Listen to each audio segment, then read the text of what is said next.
Vamos ahora a una comunicación telefónica. Está en la cámara, ¿no? Sí. Pablo Stefanoni. Muy buenas tardes. Nuestro móvil está allí. Pablo Stefanoni, periodista. Bueno, un especialista en América Latina y particularmente en Bolivia. Gracias, Pablo, por recibirnos. No, por favor, muchas gracias a ustedes por esta comunicación. Bueno, Evo Morales llegó a la Argentina para participar de la cumbre del Mercosur y de la cumbre de presidentes del Mercosur, aunque Bolivia todavía no es un miembro pleno del Mercosur.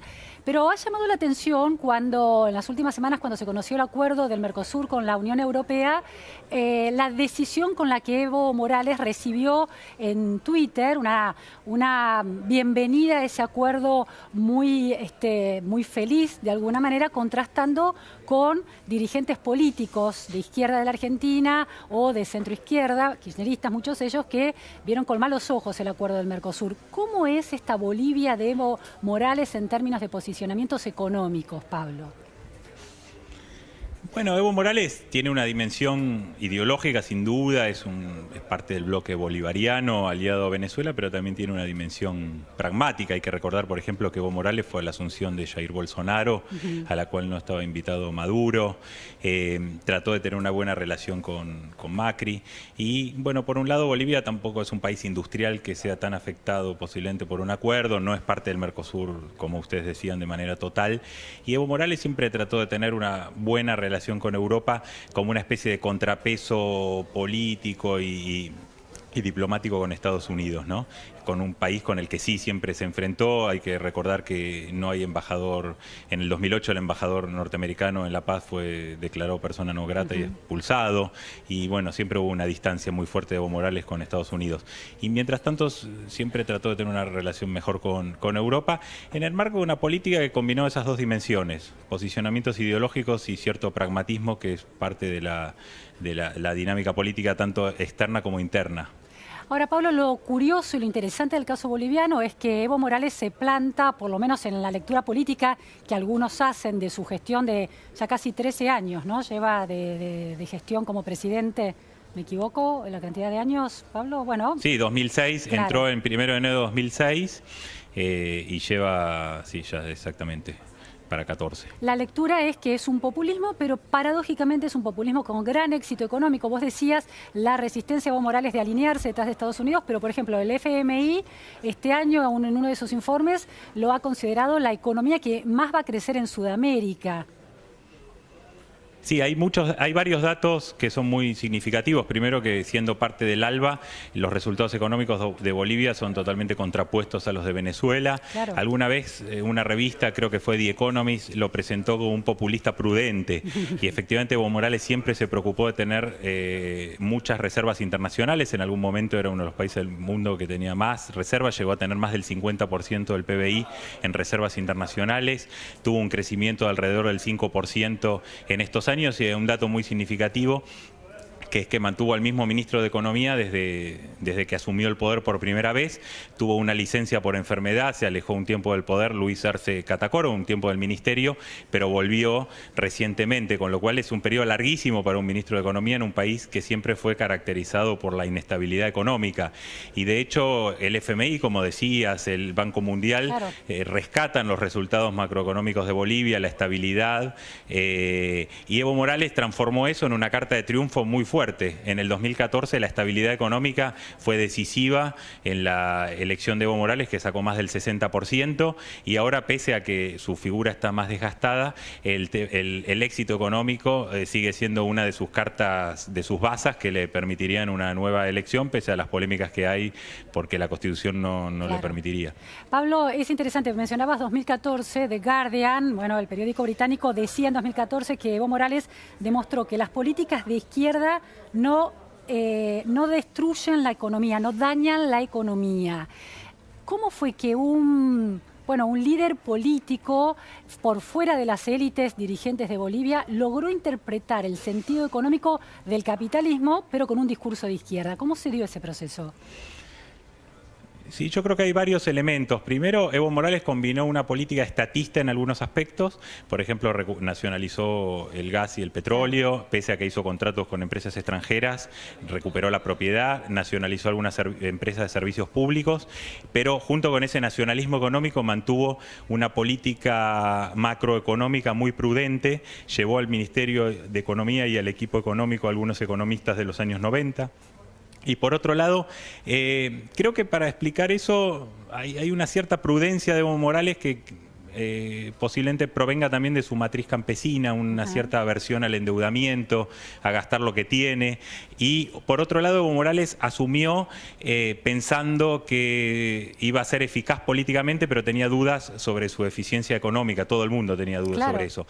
Y hay que decir también que la izquierda boliviana tiene una especie de trauma que viene de los años 80, cuando el último gobierno de izquierda, antes de Evo Morales, terminó saliendo del poder antes de tiempo en medio de una hiperinflación. Y eso marcó mucho a la izquierda boliviana, y Evo Morales asumió el poder con mucho temor a fracasar en el plano económico, y entonces eso lo volvió muy prudente en algunas cuestiones, y sobre todo hizo que la macroeconomía la manejara con mucha, sobre todo tratando de evitar un endeudamiento muy grande. En los últimos tiempos se tuvo que endeudar un poco más, pero siempre trató de evitar el déficit, y conservación del mismo ministro de Economía explica un poco eso, no hacer demasiado experimento. Evo Morales experimentó con muchas cosas, pero no en la economía.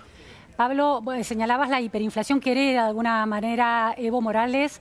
Hoy este informe del FMI que citaba hace unos minutos yo, pronostica para 2019 en Bolivia una inflación del 2,3% anual. O sea, una inflación envidiable desde el punto de vista de la Argentina. Sin embargo, al revés que en la Argentina, esos buenos resultados económicos no le están alcanzando a Morales para garantizar su cuarta reelección en octubre. Esto tiene que ver con un desarrollo de las nociones de democracia representativa y de ciudadanía en Bolivia, que ve con malos ojos que no haya respetado la decisión del plebiscito de 2016 que impedía la reelección. Sí, como decir, los resultados son buenos, la inflación es baja, mantiene crecimiento y se ve un poco en ciertas transformaciones económicas en La Paz con el consumo popular, el auge de restaurantes, de autos más caros, o sea, cambió en muchos sentidos Bolivia, aunque hay muchas deudas también. El tema de la salud es una de las principales deudas que Evo Morales está intentando resolver ahora. Pero, como decías, el desgaste es más político. Efectivamente hay un desgaste sobre todo en las ciudades. En el campo Evo Morales mantiene todavía apoyo, es un electorado todavía significativo en el campo, pero en las ciudades es donde más empieza a notarse. Hay que decir que Evo Morales es el presidente que más tiempo estuvo en el poder en Bolivia, es un país que no tenía reelección sucesiva. Bolivia, y Evo Morales tiene más tiempo en el poder que Andrés de Santa Cruz, que es el fundador de Bolivia. Eso obviamente está implicando un desgaste.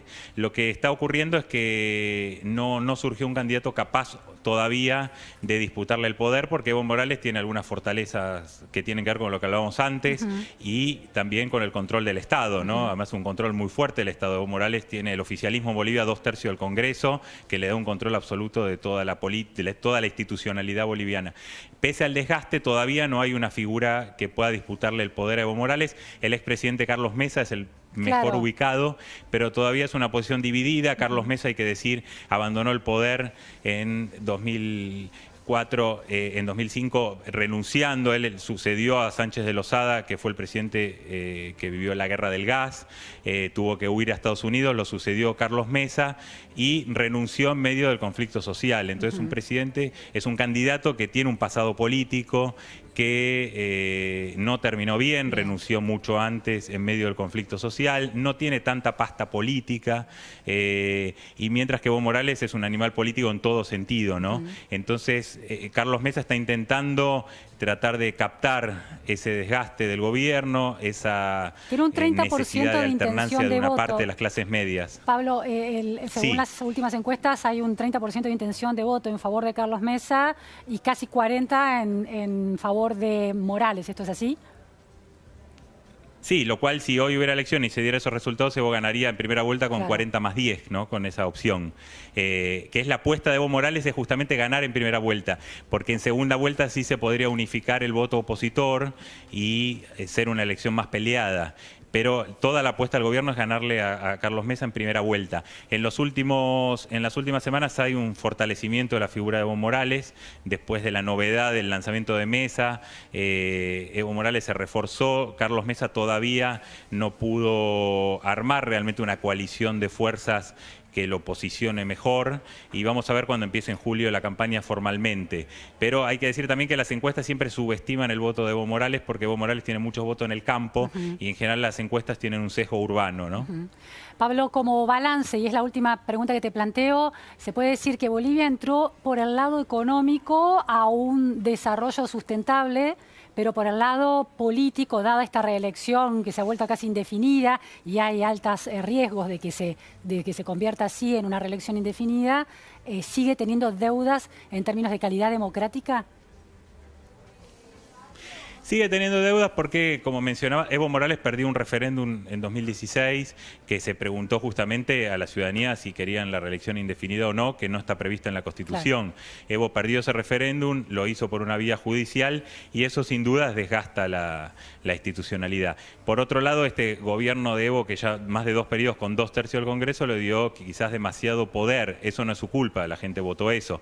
Pero es cierto que hubo un desgaste y una sensación de que el gobierno tiene pocos contrapesos. Claro. Y entonces, sobre todo en sectores de clases medias urbanas, sí está habiendo una demanda de cambio, incluso entre algunos votantes de Evo Morales.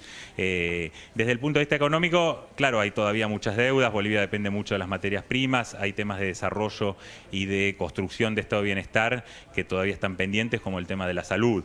Pero sin duda fue un gobierno que transformó en muchos aspectos Bolivia, sobre todo por ser el primer presidente indígena, claro, lo cual simbólicamente tuvo mucha potencialidad política. Y ese capital político de Evo Morales todavía le está permitiendo disputar esta elección, que es más polémica que las anteriores. Muchísimas gracias, Pablo Stefanoni, por estas precisiones en un proceso político, que se va a concretar en octubre y es súper interesante. Gracias.